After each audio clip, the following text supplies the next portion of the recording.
por tu bondad, por tu misericordia, por tu fidelidad.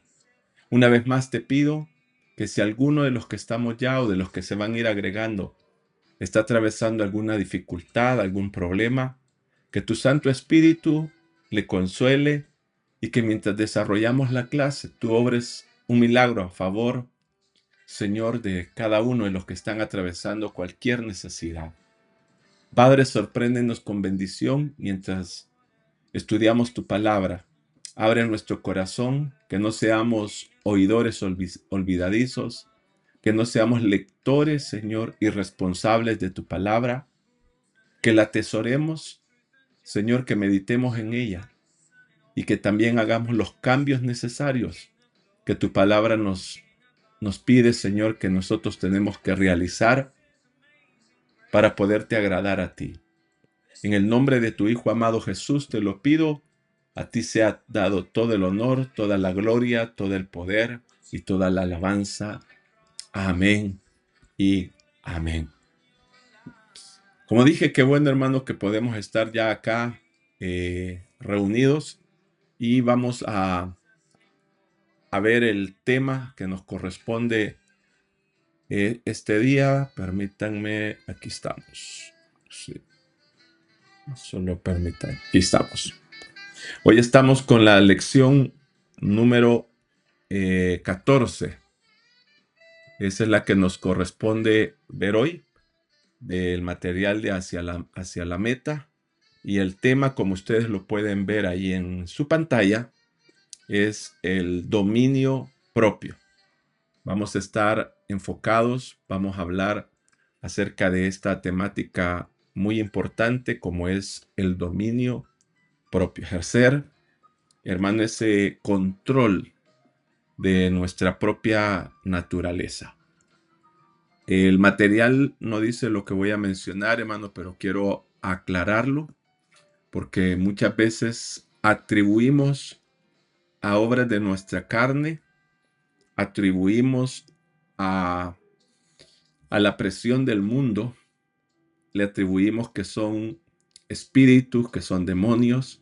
No estoy en ningún momento negando la existencia de los demonios. La Biblia claramente nos habla de los demonios. Esa es una realidad bíblica. No podemos nosotros decir que no existen. Sí existen. Pero no podemos atribuirle a nuestras obras de la carne, hermanos, una manifestación demoníaca. Es un grave error atribuirle a lo que es nuestros deseos de la carne, que fue Satanás. No debemos, con nuestras obras de la carne, prestarnos y, como decimos un término cristiano, abrir puertas al enemigo. No debemos abrir puertas a Satanás, ni abrir puertas o permitir que los demonios vengan, pero debemos de ser muy claros. Y esta enseñanza nos va a nutrir, hermano, a tener control. Pablo a Timoteo le dio esta recomendación de advertencia. Ten cuidado de ti mismo. Y sigue el versículo diciendo, y de la doctrina. Pero yo quiero que usted enfoque la advertencia del apóstol Pablo a Timoteo. Ten cuidado de ti mismo.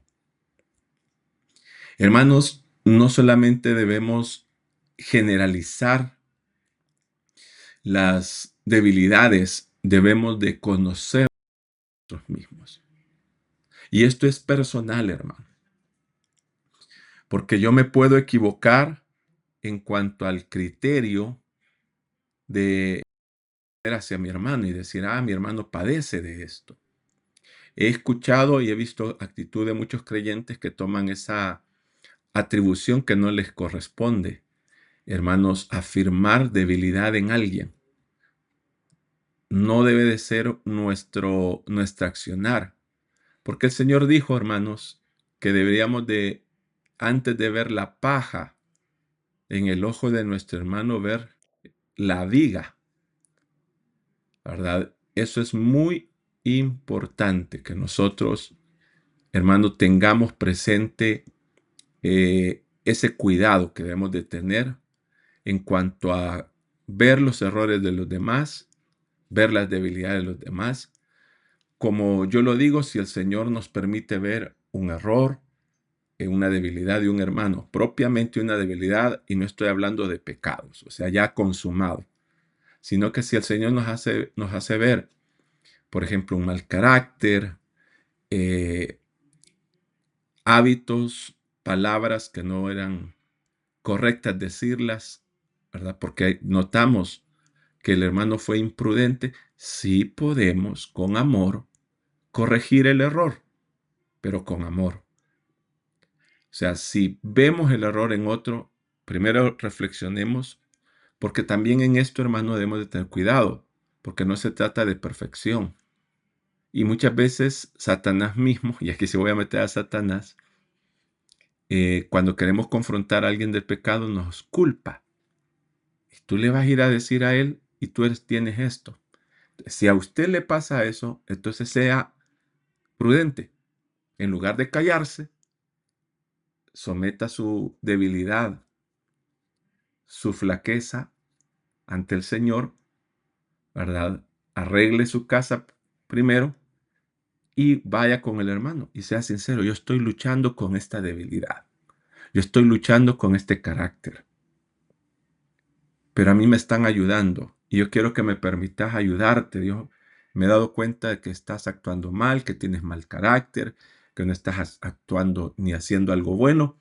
Entonces, que nunca nos priven nuestras, voy a utilizar la palabra debilidades, cuando en realidad serían errores, falta de dominio, el corregir a otro. Hagámoslo mutuo, hagamos que el dominio propio sea, hermanos, una acción que nosotros podamos tener en cuanto a esta realidad, hermano, que todos necesitamos trabajar para honrar a nuestro Padre Celestial.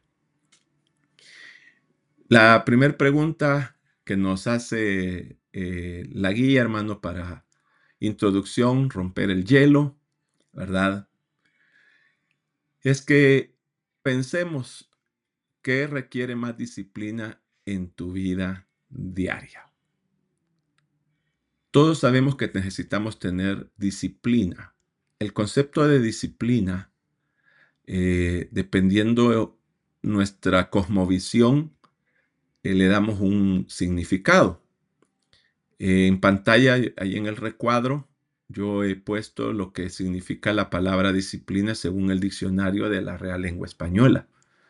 Pero, por ejemplo, antes se tenía la costumbre que si alguien tenía un hijo un poco desobediente o rebelde, decían, no, anda a meterlo al ejército, ahí te lo van a disciplinar.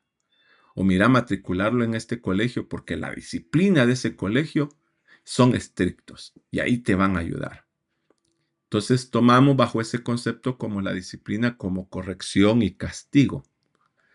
La etimología de la palabra disciplina en nuestro idioma, hermano, es doctrina. Instrucción de una persona especialmente en lo moral. Esa es la definición literal, ¿verdad?, de la palabra, de la etimología de la palabra latina de disciplina. Entonces, vea cómo está relacionado con lo moral. Pero en la cosmovisión cristiana, en el tema del discipulado, que es lo que estamos ocupados en este momento, en este estudio bíblico, cuando hablamos de disciplinas espirituales, hermanos, nos referimos a tener una vida de oración, una vida de lectura de la palabra del Señor, una vida de servicio en amor a Dios y al prójimo, la disciplina de ayunar, tener la disciplina de adorar al Señor. Entonces, hablamos de disciplinas espirituales en acciones propiamente que tienen que ver con nuestra vida de comunión con Dios. Ahora, viendo esos aspectos, hermanos, generales de la disciplina, ya sea en la connotación cristiana, de la cosmovisión cristiana del discipulado, ya sea bajo el concepto de la Real Lengua Española, que tiene que ver con instrucción y proceder de lo moral, ¿verdad? Y con el concepto de sujeción, de respeto hacia el prójimo, a las autoridades, a los padres, en la sociedad. En los tres aspectos me gustaría que usted piense lo siguiente. ¿Qué requiere más disciplina en su vida diaria, en el trato hacia el prójimo, en su trabajo, en su hogar? ¿Cómo está usted bajo el principio cristiano de que debemos de considerar a los demás como superiores? Bajo el principio cristiano que debemos de servir a los demás antes de ser servido. Entonces, piense en cuanto a las disciplinas que nos ayudan a respetar al prójimo, a sujetarnos al prójimo. ¿Qué requiere más disciplina en su vida en esa área? Ahora piense en lo aspecto moral, de integridad, de su conducta. ¿Qué requiere más disciplina en su vida diaria? Aquí voy a señalar algo que probablemente usted ya me ha escuchado. No podemos justificar nuestro mal carácter. No podemos. Tenemos que entregarnos, que nuestra personalidad, nuestro carácter sea moldeado para que moralmente nosotros tengamos un buen proceder.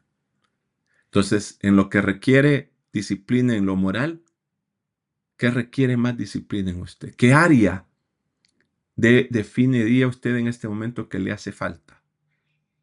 Respeto, empatía, misericordia hacia el prójimo, una muy buena conversación, una conversación que edifique y no que destruya. Y en las disciplinas espirituales, ¿qué requiere más disciplina en su vida diaria? Por ejemplo, sé que aquí en este grupo habemos algunos de los que nos reunimos de lunes a viernes en la mañanitas de oración. Quiere decir que la disciplina de la oración la estamos desarrollando. Pero ¿cómo está la disciplina de la lectura bíblica? Probablemente usted le hace falta todavía más vida de oración, pero ora, pero no lee la Biblia. Entonces, un creyente que ora, pero no lee la Biblia, respondería a esta pregunta: yo necesito fortalecer mi área de lectura bíblica. Entonces, necesitamos definir claramente qué requiere más disciplina en nuestra vida diaria. Y por favor, para cerrar este espacio, piénselo en esas tres facetas. ¿En qué necesito disciplina en mi comportamiento? ¿En qué áreas morales necesito fortalecer disciplina? Y en mi vida espiritual, ¿en qué áreas necesito fortalecer y dedicarme más para transformar? Cada día yo le quiero recomendar esto para cerrarlo. Hago una lista de principios de trato al prójimo, sujeción, servicio, respeto, y piense cómo estoy manifestando estas acciones con mi prójimo, en mi casa, en mi trabajo y en la iglesia. Y hago otra lista de los aspectos propiamente morales, ¿verdad? Pensamientos, sentimientos, ética. ¿Cómo está mi ética cristiana? Y piense y hago una lista, así como lo va a hacer de lo moral, del trato con el prójimo, ¿verdad? Hágalo también con la disciplina espiritual. Si a usted le sucede como a algunos creyentes recién convertidos, que cuando estamos en el culto adorando a Dios, no tiene la libertad de expresar adoración propia que nazca de su corazón, entonces quiere decir que usted necesita prestar más atención a esa área de la disciplina de la alabanza y la adoración a Dios.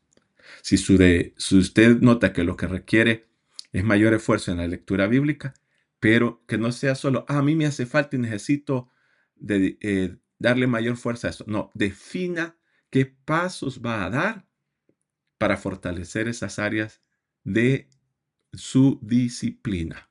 Eso es muy importante que usted lo defina. Así es que espero que ponga en práctica mi recomendación en cuanto a esto.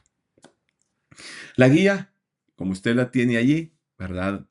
Me gustaría que si alguien nos ayude en la lectura de lo que nos dice acerca de la lectura bíblica, porque tenemos 3 lecturas bíblicas que vamos a ver, 3 versículos bíblicos o 3 pasajes bíblicos, el libro de los Salmos, ¿verdad?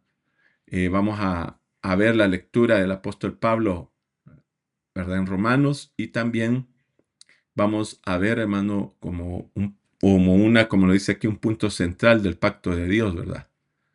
Con respecto al Antiguo Testamento. De los que tienen la guía, si alguien nos puede leer lo que textualmente dice ahí acerca de la lectura, de las lecturas bíblicas. Amén. Gracias, hermano Herbert. Sí, ahí, ¿me dice hasta dónde? Dice, Todo el párrafo eso que dice ok, acerca de la lectura ok. bíblica. Bueno, el libro de los Salmos es el más largo de la Biblia. Contiene canciones de alabanza y oraciones a Dios. El Señor Jesús y los apóstoles citaron frecuentemente palabras de los Salmos. Las preguntas del Salmo 15 invitan al pueblo de Dios a examinarse a sí mismo y mantener pura su vida. En la lectura de la carta Pablo a la iglesia en Roma, Pablo nos enseña acerca de lo que significa vivir en el Espíritu. El Espíritu Santo es Dios, así como Jesús y el Padre son Dios. De hecho, al final de la lectura, el Espíritu es también llamado el Espíritu de Dios y el Espíritu de Cristo. Los creyentes tienen una relación especial con el Espíritu Santo. Pablo dice que el Espíritu vive en todos los que pertenecen a Cristo. El Espíritu Santo que vive en nosotros es nuestra más poderosa ayuda para luchar contra el pecado y agradar a Dios. El punto central del pacto de Dios con su pueblo en el Antiguo Testamento se encuentra en las palabras que Dios mismo dice: sé santo porque yo, el Señor tu Dios, soy santo. Levítico 19:2. En nuestra lectura, Pedro repite esta verdad básica. Se aplica a todos los que por medio de la fe en Jesucristo somos pueblo del nuevo pacto de Dios. Amén. Gracias, hermano Herbert, Amén. por esa lectura que nos dio de lo que tenemos acá, hermanos. Nos amplía el material, hermano, da estas introducciones para que tengamos un contexto del propósito de los escritores. Entonces, para los que tienen la guía, por favor, vuelvan a leerlo, mediten en ella, ¿verdad? Analicen esas partes y veamos, y quiero recalcar algunas verdades que aquí se nos dice. Por ejemplo, el Salmo 15 dice, invita al pueblo de Dios a examinarse a sí mismo y a mantener pura su vida. Recuerde que el tema de hoy es dominio propio, ¿verdad? En cuanto al pasaje bíblico del apóstol Pablo, ¿verdad? Pablo hace referencia a la vida en el Espíritu. Pablo dice que el Espíritu vive en todos los que pertenecen a Cristo y que el Espíritu Santo es el que vive en nosotros, es nuestra más poderosa ayuda para luchar contra el pecado y así agradar a Dios. El dominio propio, hermanos, sin, hermano, el Espíritu Santo y sin la disposición de mantener pureza en nuestra vida, no lo vamos a lograr, ¿verdad? Y de la carta de Pedro, ¿verdad? Como acá lo dice, que es aplicable a todos los que por medio de la fe en Jesucristo somos el pueblo del nuevo pacto. ¿Qué implica esto, hermano? Que el dominio propio no lo podemos dejar como diciendo, no, yo no puedo tener dominio propio. Usted y yo podemos tener dominio propio. Lo podemos tener. No podemos decir, no, yo no puedo tener eso. Somos creyentes que podemos tener dominio propio. Entonces veamos, hermano, esta parte, hermano, de la lectura, que tenemos, hermano, de la primera lectura, que es el Salmo 15, ¿verdad? Entonces, acá, hermano, tenemos esta lectura. ¿Quién quisiese leer, hermanos? O ya que tengo acá al hermano Herbie, veo que está hermana Sonia allá a la par de él. ¿Pudiesen, hermanos, leer los versículos, el Salmo 15, por favor? El Salmo 15. Sí, Amén. ahí está en la guía, ¿verdad? Ujú. Señor, ¿quién puede vivir en tu templo? ¿Quién puede subir a tu monte santo? Solo el que vive con honestidad y hace lo justo, pensando y diciendo la verdad. El que no calumnia a nadie, el que no le haga mal a sus semejantes, ni insulte a sus vecinos, solo el que se aparta de los que Dios desprecia, y el que repite al que teme al Señor, el que cumpla lo que promete, aunque tenga que sacrificarse para hacerlo, el que no el que no cobre intereses por un préstamo y no se deje sobornar para causar daño a la gente inocente. Solo el que lleve una vida así podrá estar siempre cerca de Dios. Amén. Gracias, hermana Sonia, por esta lectura, Amén. ¿verdad? Y le agradezco ahí por colaborar. Amén. Ahora, la primera pregunta que debemos de hacernos, hermano, y esto es para todos. ¿Quién puede adorar a Dios? La respuesta es lógica, ¿verdad? Y pudiéramos decir que todos, todo ser humano, porque a nadie se le puede privar eh, el hecho de adorar a Dios. Pero como lo veíamos el domingo en la historia de Caín y Abel, que ambos presentaron una ofrenda de alabanza a Dios, pero no todas las dos ofrendas fueron aceptadas. O sea, las dos alabanzas no fueron aceptadas.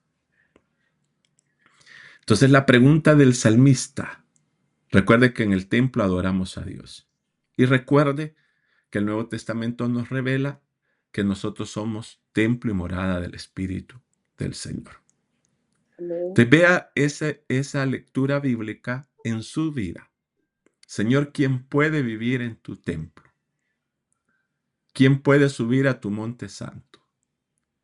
El versículo 2 nos dice, hermano, quiénes pueden adorar a Dios. Si vemos el texto, el versículo 2 dice, solo el que vive con honestidad hace lo justo y pensando y diciendo la verdad.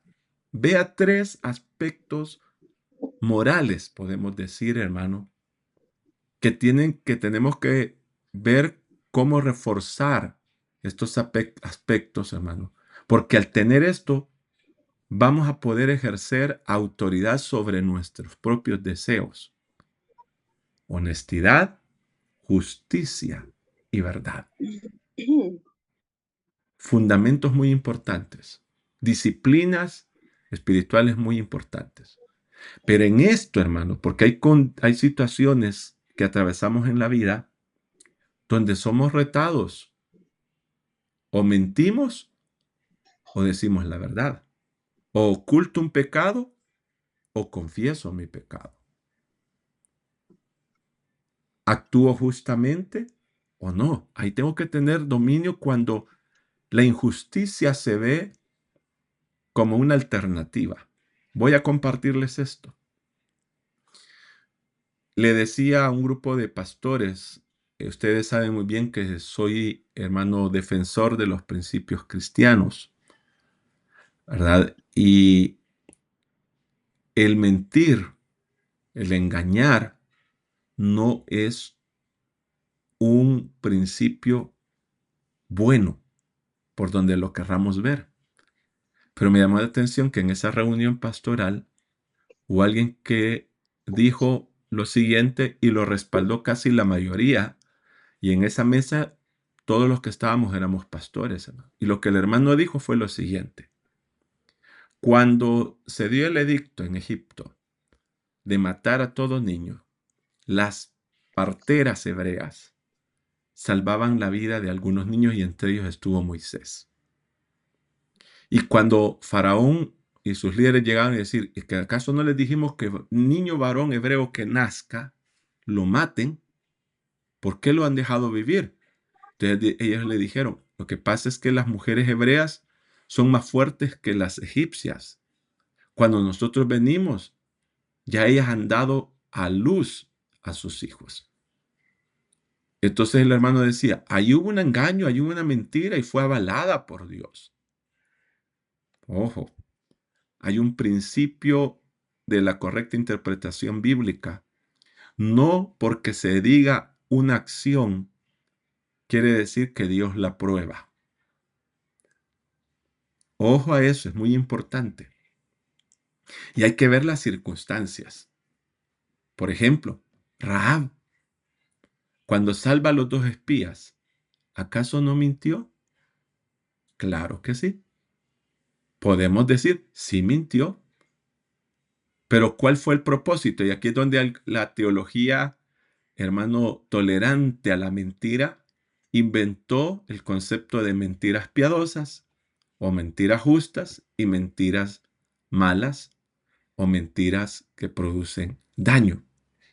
Entonces no podemos, hermano, aislar versículos, porque si usted hace un estudio bíblico de la mentira propiamente y el engaño, va a encontrar mayor cantidad de versículos donde Dios, hermano, claramente nos dice que no debemos de mentir, ¿verdad? Y que hay excepciones por condiciones que se dan, pero no se hace con la intención de dañar, ¿verdad? Eso hoy tenemos que verlo muy bien.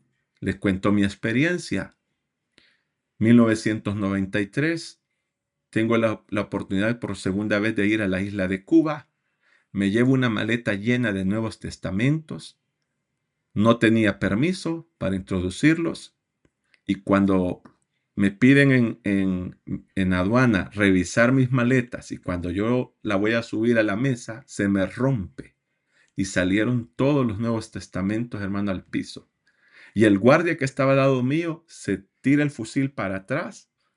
Me dice, no se preocupe, yo le voy a ayudar. Le dio vuelta a la maleta, ¿verdad? Porque por el peso no resistió y empezó a meter los Nuevos Testamentos. El que estaba en la mesa de aduana para revisar, sale de la mesa y empieza a meter y me empieza a decir, qué bonito estos calcetines. Empezaron a ver otras cosas. Y yo en esa maleta solo llevaba Nuevos Testamentos. Y como unos 10 cassettes de música cristiana. Dios los hizo ver otras cosas. Y cualquiera puede decir, ahí Dios engañó. Veamos, el propósito de Dios es llevar su palabra.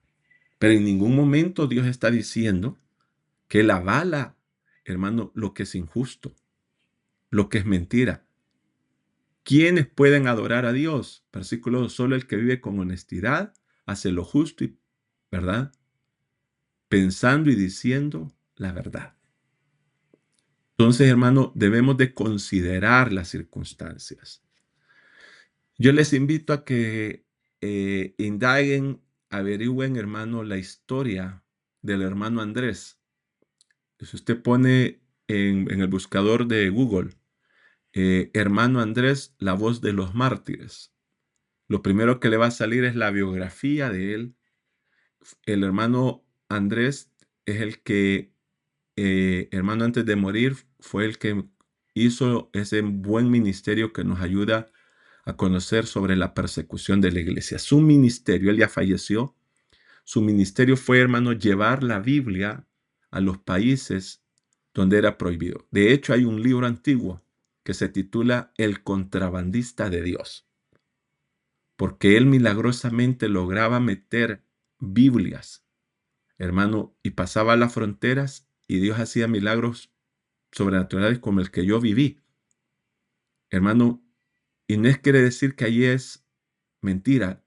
Dios está respaldando, y porque una ley que va en contra de Dios, hermano, vea cómo el Señor puede cambiar, pero en ningún momento podemos decir que Dios, hermano, no es honesto, que Dios no es justo y que Dios no actúa en la verdad.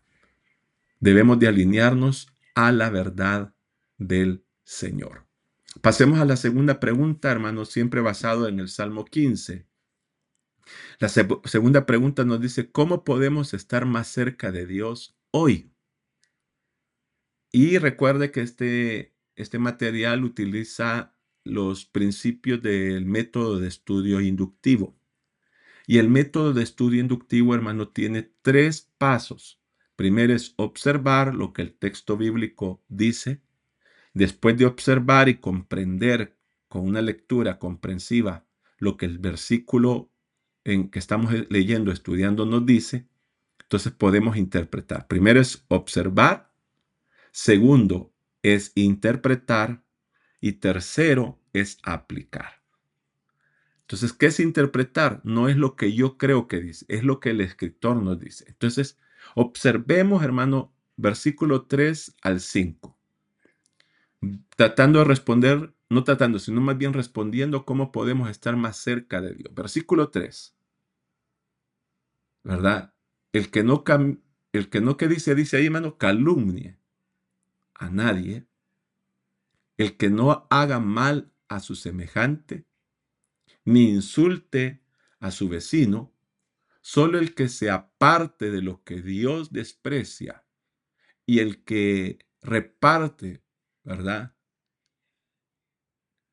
Al que teme al Señor, el que cumple lo que promete, aunque tenga que sacrificarse para hacerlo.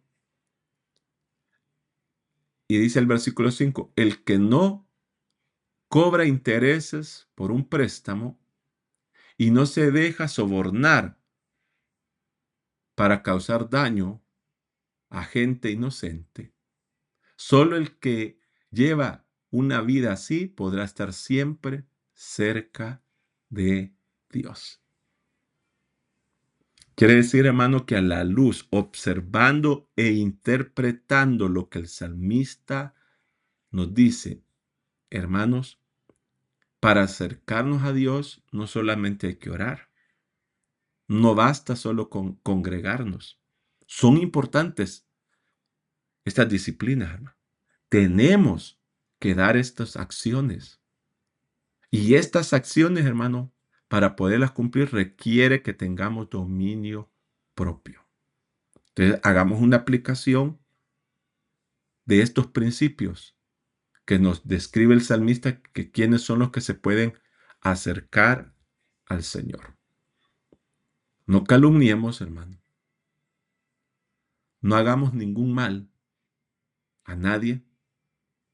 No insultemos, hermano. Debemos de respetar. Debemos de ser hombres creyentes cumplidores de nuestras palabras, de nuestras promesas. Aunque nos cueste perder, sacrificarnos. El que no ande detrás, hermano, de sacar beneficios económicos con préstamos. El que no se soborna, ni soborna, ¿verdad? Entonces, si hacemos esto, porque termina el Salmo, solo el que lleve la vida así podrá estar siempre cerca de Dios. Entonces, bien claro nos dice acá. Ahora vayamos a la aplicación, hermano, y pensemos, ¿verdad? Si nosotros, hermano, no calumniamos, no insultamos, nos alejamos de todo lo que Dios desprecia, hermano. Respetamos y somos amigos de los que respetan a Dios. Nuestra palabra tiene peso y dice, no, si Él lo dijo, lo va a hacer, porque cumple. ¿Cumplimos? ¿No cobramos intereses cuando prestamos? ¿Cómo actuamos ante el soborno? Apliquemos esta verdad de la palabra de Dios para que podamos ser, hermano, hijos de luz y no hijos de las tinieblas. Pasemos a la pregunta 3. Siempre bajo el Salmo 15, hermano. De lo que menciona, este pasaje. ¿Qué te gustaría mejorar para estar más cerca de Dios? Por favor, hermano, yo no puedo responder esto y no tenemos el tiempo para escuchar a cada uno, hermano, en cuanto a este principio, a esta pregunta. Pero todos los que estamos acá necesitamos, hermano, definir. Por favor, puede subrayar su guía o su Biblia o anotarlo, hermanos, en su bloc de notas, en su computadora o en las notas del teléfono, en el cuaderno. Pero de todo lo que acabamos de mencionar, que Salmo 15 nos dice, hermano, ¿qué le gustaría mejorar para estar más cerca de Dios? Por favor, hágalo, hermano. Piense qué es lo que tiene que mejorar. Me gusta la pregunta, hermano, porque no nos está diciendo qué te hace falta, sino mejorar, porque yo puedo, hermano, ser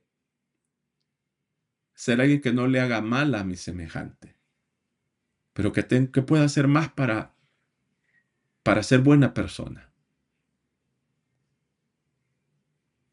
¿Qué tengo que hacer más para respetar a Dios?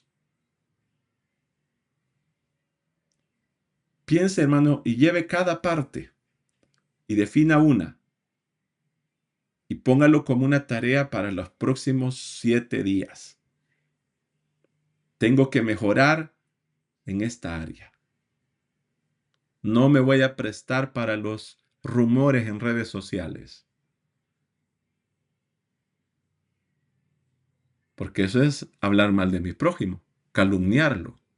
Y qué fácil se nos vuelve, hermano, comentar o publicar algo para denigrar sin que nosotros estemos conscientes de lo que se le está acusando, de lo que se le señala. Llevémoslo a nuestra, hermano, práctica diaria, por favor, esto. Pregunta 4. Aquí ya pasamos, hermano, dejemos Salmo 15 y vayamos a Romanos capítulo 8, versículo 4 al 9. ¿Quién quiere leernos lo que dice Romanos 8 del versículo 4 al 9, hermanos? De los que no participan, si nos pueden ayudar, por favor, solo activen su cámara y su micrófono.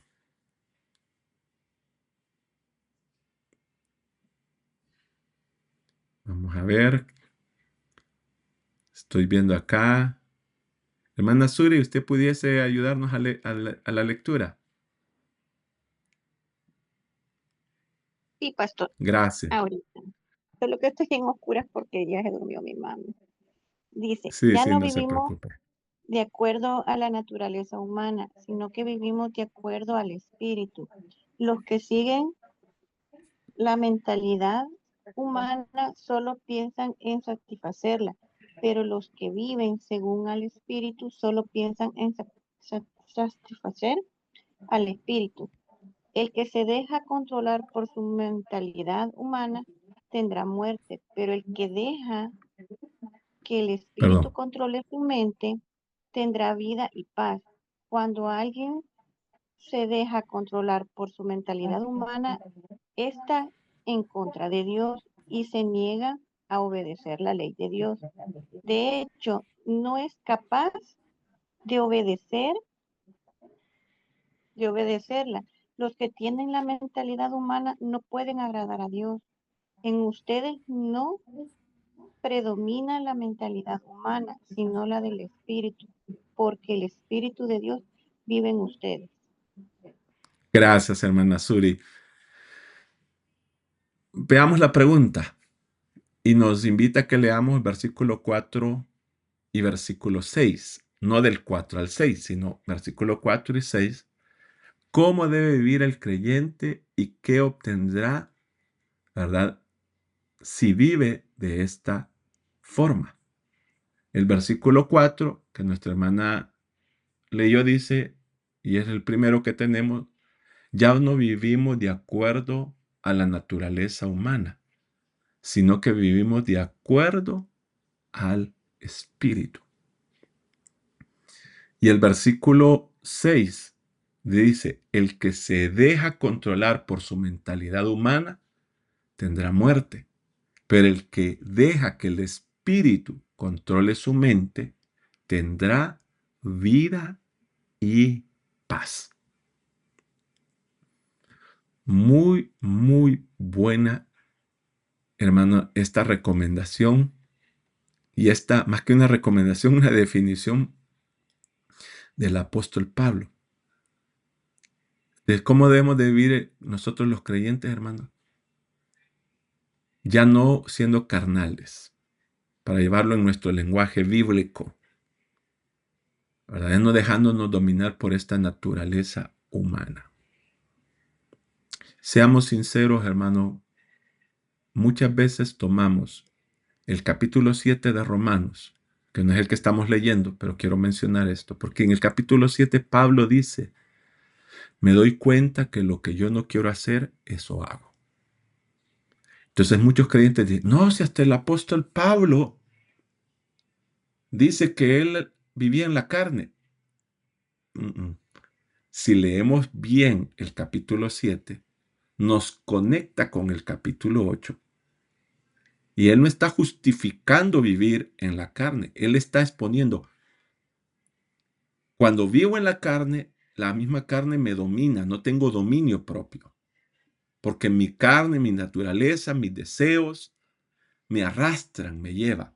Pero ya el capítulo 8 dice, ya no vivamos de acuerdo a la naturaleza humana, sino que vivamos de acuerdo al Espíritu.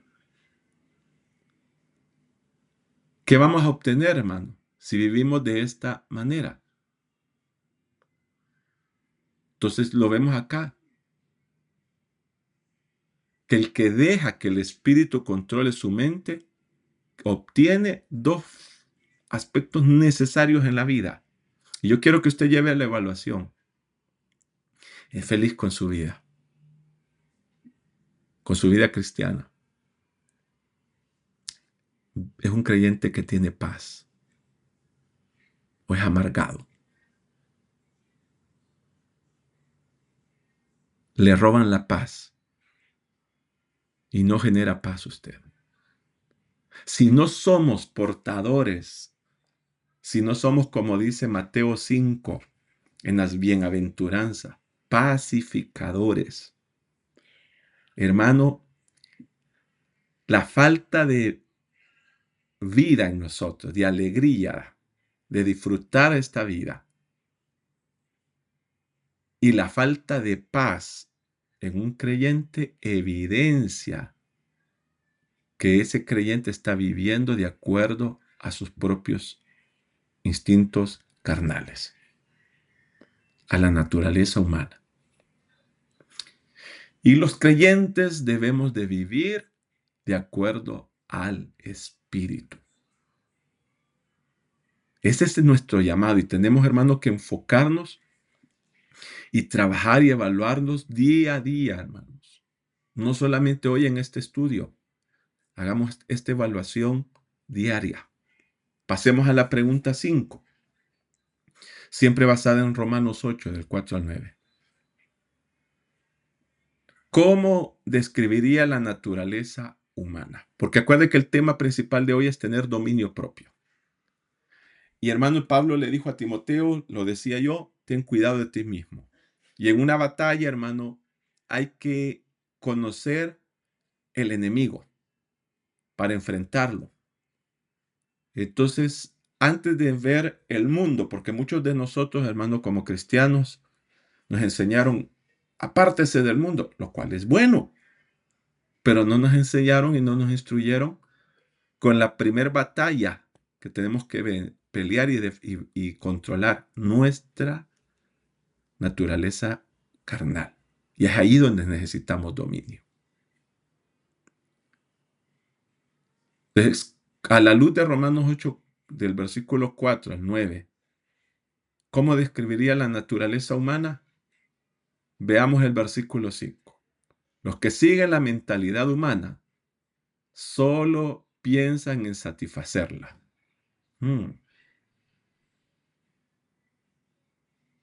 Reflexionen en eso, hermano. Dejemos ahorita los que viven en el espíritu, ¿verdad? Porque la pregunta es cómo describe la naturaleza humana, no la espiritual. Entonces se dice, los que siguen la mentalidad humana solo piensan en satisfacerla. Versículo 5, o 6, perdón. El que se deja controlar por su mentalidad humana tendrá muerte.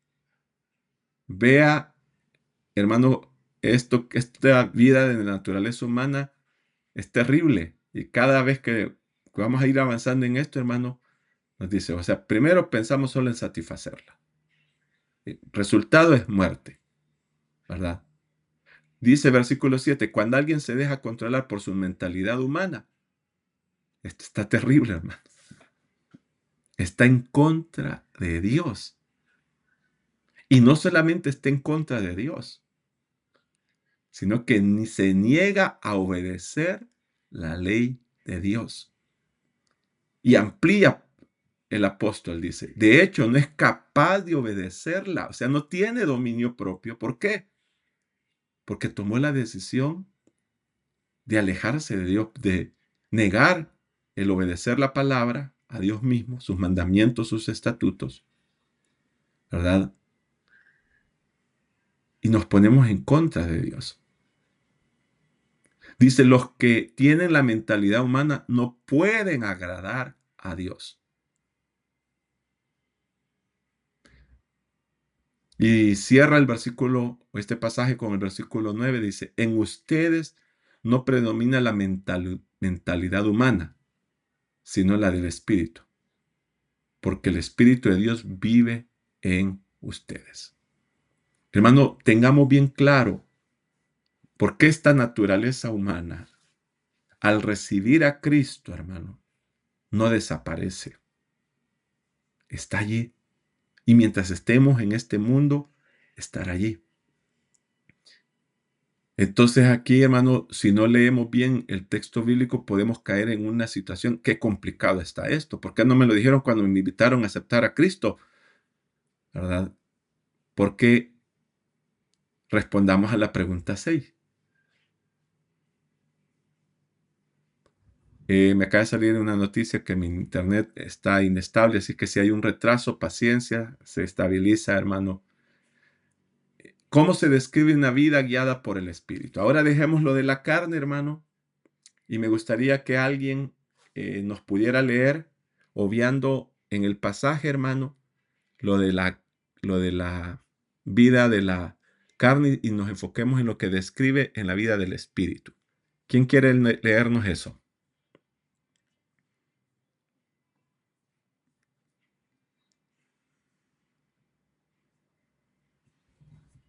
De los que no han participado, para hacerlo, hermano, más participativo, valga la redundancia de la palabra.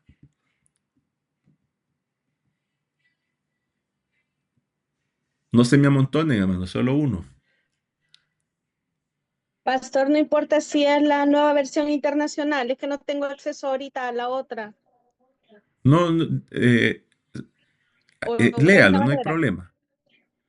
O sea, la que desee, o si ve en la pantalla, ahí está el No pasaje con logro la ver la versión pantalla. también. Ah, ok. Pero Ok. eso es lo que tenemos en la lectura, ¿verdad? ¿Sí? En Primera de Pedro. No, Romanos 8. Siempre. Del 15 Sí, veo yo que siempre. habla de los que viven en el Espíritu. Del 15 en adelante. No, si usted ve del versículo 4 al 9, nada más ahí, cuando Ok. habla, léalo cuando habla lo del Espíritu. Vaya, dice, a fin de que la justa demanda de la ley se cumpla.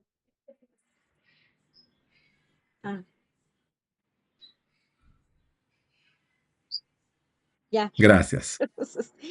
A fin de que la justa demanda de la ley se cumpliera en nosotros, que no vivimos según la carne, sino según el Espíritu. Los que viven conforme a la carne fijan la mente en los deseos de la carne. En cambio, los que viven conforme al Espíritu fijan la mente en los deseos del Espíritu. La mente gobernada por la carne es muerte, mientras que la mente que proviene del Espíritu es vida y paz. La mente gobernada por la carne es enemiga de Dios, pues no se somete a la ley de Dios ni es capaz de hacerlo. Los que viven según la carne no pueden agradar a Dios. Sin embargo, ustedes no viven según la carne, sino según el Espíritu. Si es que el Espíritu de Dios vive en ustedes, y si alguno no tiene el Espíritu de Cristo, no es de Cristo.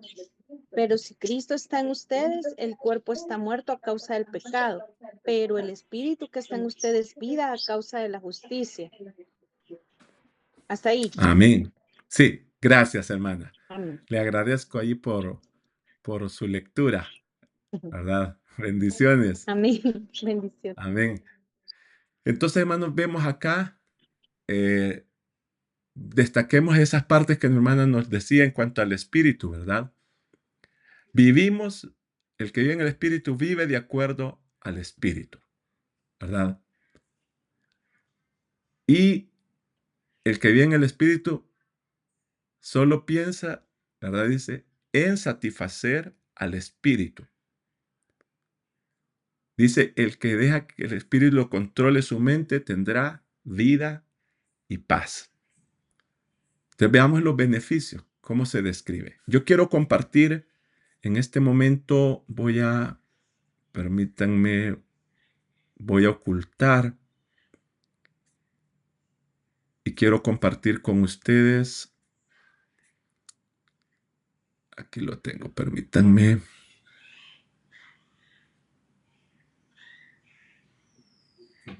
Solo quiero que veamos, hermano, solo déjenme poner acá, cerrar todo esto para que no tengamos problema ahorita para ver esto que quiero compartir con ustedes. Aquí está. Veamos, hermano, brevemente que nos dice el hermano Charles Stanley sobre esta vida. Y la labor del Espíritu Santo es vital en la vida de todo creyente. Es trágico que las personas vayan a la iglesia y escuchen mensaje tras mensaje y nunca entiendan la labor del Espíritu Santo y se pregunten por qué fracasan en la vida cristiana, por qué nada les sale bien, por qué sus oraciones no son contestadas, son débiles, son tentados, por qué flaquean una y otra vez. Hay una razón muy específica. Al ver la labor del Espíritu Santo y quién es Él, vemos que es una persona de la Trinidad, que Dios lo ha llamado y lo ha enviado a nuestra vida con propósitos muy específicos. Así que hablamos de alguien a quien el Padre ha enviado a nuestras vidas, porque sin el Espíritu Santo no podríamos llegar a ser ni podríamos lograr lo que Dios tiene en mente. Si yo le preguntase, ¿quién es el Espíritu Santo? ¿Quién es y qué significa para usted? Muchas personas tendrían que responder, sé que está en la Biblia, he leído del Espíritu Santo. ¿Es una persona? Sí lo es. El Espíritu Santo es una persona, como Jesús, porque la Biblia lo llama Él y habla de Él como quien, y al ver la labor que hace en nuestras vidas demuestra que es una persona. Por tanto, el Espíritu Santo es una parte esencial en la vida del creyente. Así que veamos por un momento, le mostraré algunos de esos versículos para orientarnos un poco. Comencemos en Juan 14. Y ya mencionamos un par de versículos, pero quiero que veamos lo que el Espíritu Santo hace en nuestras vidas. La palabra que se traduce en el versículo 26 como consolador, el vocablo griego paracleto, que quiere decir uno que camina a nuestro lado, uno que es nuestro consolador, también se traduce como ayudador. Ambos significan que tenemos a alguien que nos ayuda, nos consuela.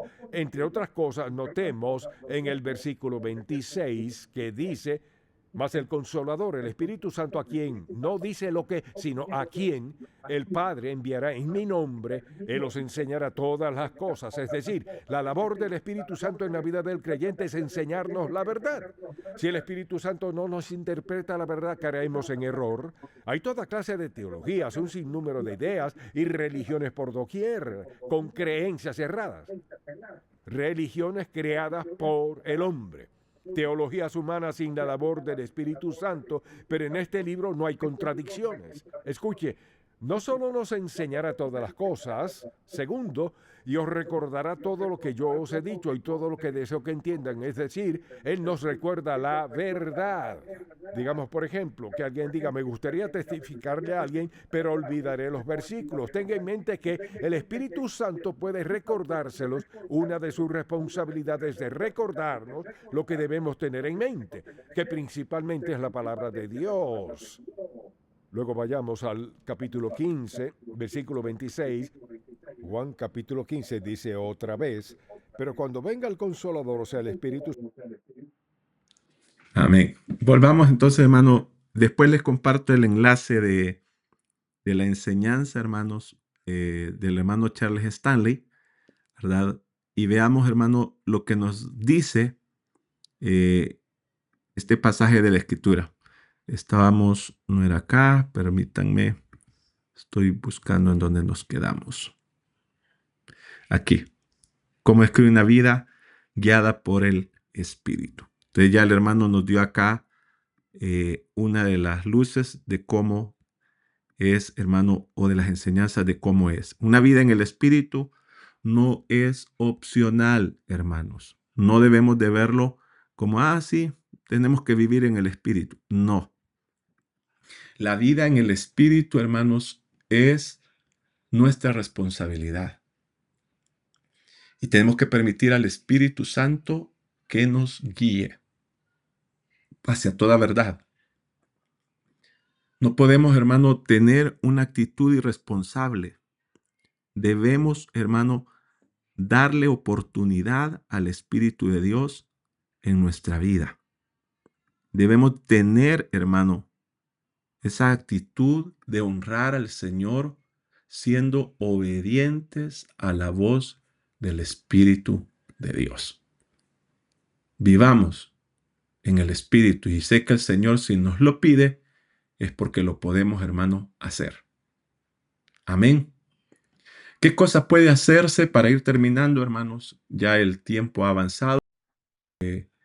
Todavía, como no comenzamos exactamente, todavía tengo como 3 minutos, ¿verdad? ¿Qué cosas puedes hacer según el Espíritu para vivir más? ¿Qué cosas puedes hacer según el Espíritu para vivir más? Y aquí lo dice el versículo 9, hermano. Dice: en ustedes no predomina la mentalidad humana, sino que, hermano, debemos ¿qué? Tener esa mentalidad del Espíritu, porque el Espíritu de Dios vive en ustedes. El Señor dio la promesa, hermano, de que dejaría el Espíritu Santo con nosotros. Es nuestra responsabilidad rendirnos a una vida controlada por el Espíritu para tener dominio propio, o vamos a ser carnales. No hay un término medio. No se puede decir, 50% de mi vida se la voy a dar al Espíritu y 50% de mi otra vida se la voy a dar a la carne. No funciona así, hermanos. O somos carnales o somos espirituales. ¿Quién es el que nos está dominando y por quién estamos viviendo? Es muy importante que nosotros lo definamos. De allí tenemos estas otras dos preguntas, hermano. Pregunta 8. Y pasamos a la carta de Pedro, hermano, así rápidamente. Leo en Primera de Pedro, capítulo 1, del versículo 13 al 16. Por eso, preparen su mente para servir con pleno dominio propio. Pongan toda su esperanza en el generoso amor, ¿verdad? Y aquí nos está hablando de ese amor, hermano. No podemos desconectarlo, ¿verdad? ¿A qué se está refiriendo? Y habla de la venida del Señor.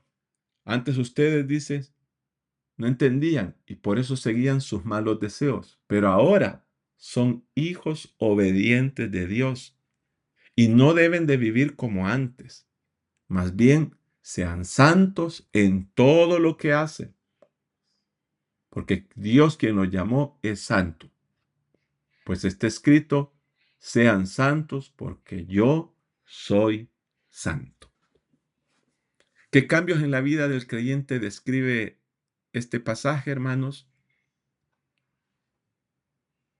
Uno, que hermano debemos de estar dispuestos para servir. Que ponemos nuestra esperanza en el Señor. Me gusta, hermano, la pregunta 9. ¿Cuál es la motivación para ser santos? Si no tenemos una buena motivación, hermano, lo vamos a ver como una tarea muy difícil. Versículo 15 dice, más bien sean santos en todo lo que hacen, porque Dios, quien los llamó, es santo.